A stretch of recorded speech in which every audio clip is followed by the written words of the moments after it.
Type 1 diabetes patients from all 50 states came to the U.S. Capitol today to fight for a cure, which they say is only possible through a long-term renewal of the Special Diabetes Program. That program is set to expire in September. If that happens, it would cut off the $150 million the National Institutes of Health get each year for Type 1 diabetes research. Jesse Tenor reports.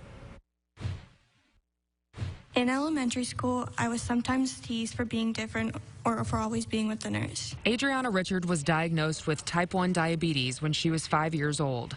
Now 16, she's proud to show off the insulin pump that keeps her alive. It gives me the insulin I need to keep going. Richard, along with more than 100 other children living with type 1 diabetes from all 50 states, came to Washington to ask lawmakers to renew the Special Diabetes Program, which is set to expire in September.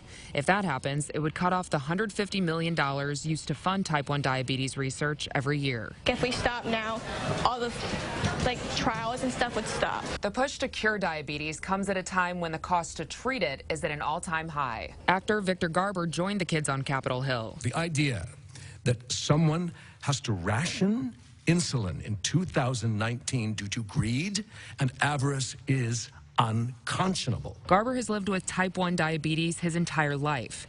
Pennsylvania Senator Bob Casey recently introduced legislation that would specifically help cover the care and insulin costs for these patients. We still have a long way to go on these issues, and we're not where we need to be. But Casey says younger voices like Richard's bring an urgency to the issue that no legislator can. Just like normal teenagers with extra responsibilities. One of those being to save diabetes research. In Washington, I'm Jesse Tenor.